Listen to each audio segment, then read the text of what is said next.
Bienvenue sur Africa 24 dans cette nouvelle édition du Morning News au sommaire de l'actualité.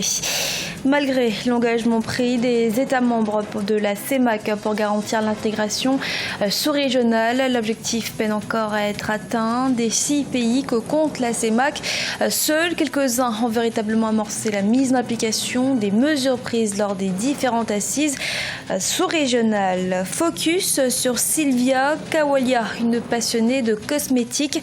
En 2013, elle crée la Paramour Beauty Spa au cœur de Kampala, la capitale ougandaise. 4 ans plus tard, l'entreprise est devenue une référence en la matière. Et les cinéastes nigérians agissent pour améliorer la qualité de Nollywood. Cette ascension est symbolisée par le film 30 jours à Atlanta, un long métrage tourné au Nigeria, aux États-Unis d'Amérique. Durant ces 15 dernières années, la CEMAC a tant bien que mal mis en place des mesures afin de favoriser l'effectivité de la libre circulation des biens et personnes en Afrique centrale. Mais malgré cette volonté affichée des États membres, plusieurs facteurs alimentent la non-effectivité des mesures sur le terrain. Les précisions de Viviane Baoken, notre correspondante au Cameroun. L'Afrique centrale, et plus précisément la zone CEMAC, est l'un des espaces communautaires où il y a le moins d'échanges de facteurs de production selon les spécialistes. Le processus d'intégration sous-régionale à travers la mise en œuvre de la libre circulation reste mitigé. Des 6 pays que compte la CEMAC, quelques-uns ont véritablement amorcé la mise en effectivité des mesures prises lors des différentes assises sous-régionales. Le Gabon, le Cameroun et la Guinée équatoriale sont les 3 pays où, effectivement, on rencontre encore des pesanteurs sérieuses quant à la capacité des personnes en particulier de circuler librement, c'est-à-dire conformément à la loi CEMAC, avec juste une carte d'identité. Ceci n'est pas vrai dans ces 3 pays. La conjoncture en Afrique centrale et les critères socio-anthropologiques constituent aujourd'hui une source de déstabilisation de ce processus. Le Gabon s'est opposé à la libre circulation du fait de sa faiblesse démographique. Alors qu'il y avait comme une peur du voisin, je voudrais dire camerounais, puisque ce sont les plus nombreux, à croire que s'il y a un voisinage par trop peuplé, et que le Gabon soit très peu peuplé, cela peut entraîner des situations qui sont difficilement gérables sur le plan migratoire. Face à la volonté des États de fluidifier les échanges dans la sous-région, le Gabon et la Guinée équatoriale, qui retardaient le processus, se sont engagés lors de la 13e conférence des chefs d'État de la CEMAC à appliquer la libre circulation des personnes et des biens dans l'espace commun à toute personne physique possédant une carte nationale d'identité ou un passeport biométrique. C'est la fin de l'épidémie de la fièvre hémorragique de Lassa au Bénin. C'est ce qu'annonce le ministre de la Santé ce vendredi 14 avril 2017. Selon lui, les autorités béninoises ont tout mis en œuvre pour empêcher la propagation du virus. Résultat, seulement 2 cas mortels ont été enregistrés. Les 90 personnes qui ont été en contact avec les 2 personnes infectées n'ont développé pour leur part d'aucun symptôme au cours des 21 jours prescrits par l'Organisation mondiale de la santé. Faire de sa passion son métier, Sylvia Kawalia a osé et a réussi. Passionnée de cosmétiques depuis son adolescence, elle est aujourd'hui à la tête de Paramour Beauty Spa, une référence en matière de cosmétiques en Ouganda. Graziella Chakunte. Le plus beau maquillage d'une femme, c'est la passion. Sylvia Kawalia en est convaincue. C'est en effet la passion qu'elle nourrit pour les cosmétiques depuis son adolescence qui l'a poussée à se lancer. En 2013, elle crée la Paramour Beauty Spa au cœur de Kampala, capitale ougandaise. 4 ans plus tard, l'entreprise est devenue une référence en la matière. Ceci grâce à une stratégie marketing innovante. Nous avons environ 44 000 adeptes avec lesquels nous interagissons presque tous les jours et environ 70% des ventes que nous recevons sont formulées sur Facebook et environ 80% de notre clientèle est fidèle. Nous nous sommes vraiment servis des médias sociaux pour arriver là où nous sommes. En ce moment, nous sommes la première compagnie en termes de marketing sur les réseaux sociaux, ce qui nous a valu en 2016 d'être distingués par la Commission de la communication. Un marketing poussé auquel s'ajoute une expertise durement acquise. Mais si le succès est aujourd'hui au rendez-vous, le chemin a été long et difficile.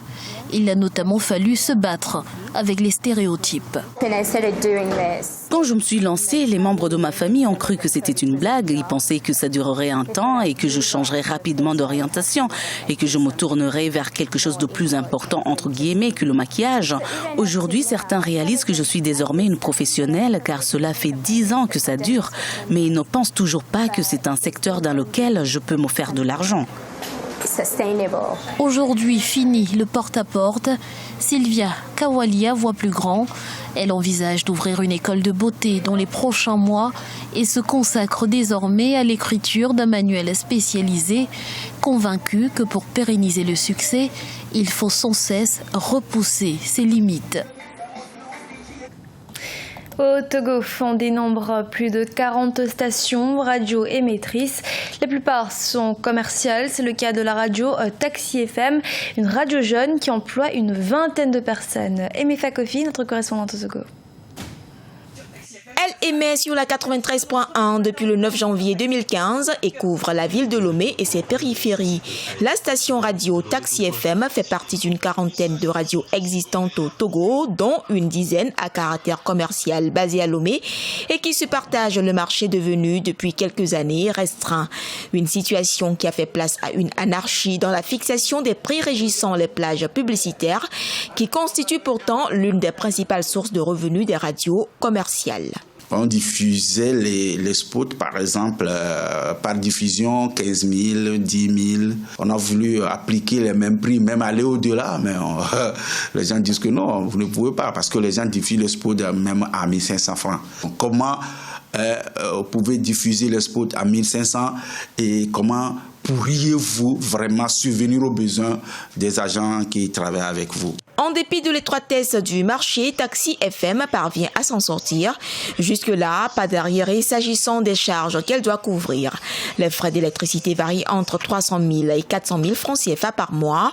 Salaire moyen des employés, 80 000 francs CFA. Les salaires tombent à pic. C'est vrai que c'est pas forcément ce qu'on attend à la fin du mois. Nos promoteurs peuvent mieux faire que ça. Parce que le travail de journaliste, quand même, il faut lui donner une certaine valeur. Mais j'estime que par rapport à d'autres radios, notre condition est quand même, on va dire, meilleure. Jean-Marie Leblanc pour Taxi FM. Taxi FM est une radio généraliste et est également disponible en ligne. En 2016, l'aide de l'État à la presse au Togo était estimée à 100 millions de francs CFA. Ce montant a été réparti entre 44 radios, dont 11 commerciales basées à Lomé. En dehors des radios, 6 télévisions et 48 publications ont été également prises en compte. Au Nigeria, Nollywood, l'industrie cinématographique a enregistré des résultats encourageants au cours de l'année 2016. L'UNESCO classe désormais le Nigeria à la 2e place mondiale après l'Inde et devant les États-Unis en termes de production de films par an. Ibrahima Djoumaba. Au cours de l'année 2016, l'attraction de Nollywood, l'industrie du cinéma nigérian, s'est renforcée en termes de production et d'audience. Cette ascension est symbolisée par le film 30 jours à Atlanta, un long métrage tourné au Nigeria et aux États-Unis d'Amérique. Son producteur, l'acteur Ayo Makun, entrevoit un meilleur avenir pour Nollywood. If you take something to a particular level, you don't want to go less. Quand nous prenons un produit à un niveau donné, nous devons tout faire pour améliorer son niveau et sa qualité pour satisfaire ses consommateurs. Nous sommes conscients que la substance de notre métier est notre créativité. C'est pourquoi nos films doivent être des œuvres d'art. De cette façon, l'industrie continuera de croître. the industry will continue to grow. Ce film a rapporté plus de 162 millions de naira, soit environ 531 150 $ de recettes, notamment dans les salles de cinéma, les droits télé et en ligne. Cependant, l'industrie cinématographique du Nigeria est minée par la piraterie, qui lui coûte pas moins de 2 milliards de dollars chaque année. Les histoires s'améliorent, elles parlent de plus en plus d'amour. Cela a boosté l'audience dans les salles de cinéma. Nos visiteurs sont de plus en plus exigeants sur la qualité. En 2016, les films nigériens étaient nos principales attractions. Nous sommes prêts à diversifier nos offres pour accompagner la production de Nollywood. Pour faire face à la piraterie, certains producteurs développent une gamme de diffusion sur grand écran en réduisant la vente de DVD. Ainsi, les entrées varient entre 3 et 5 $ par film. Nollywood emploie actuellement plusieurs millions de Nigérians. Selon l'UNESCO, le Nigeria est devenu deuxième producteur de films au monde après l'Inde et devant les États-Unis. Ce journal a été réalisé par l'ensemble de la rédaction. Nous vous remercions de votre fidélité. Restez sur Africa 24 pour une nouvelle édition de l'actualité.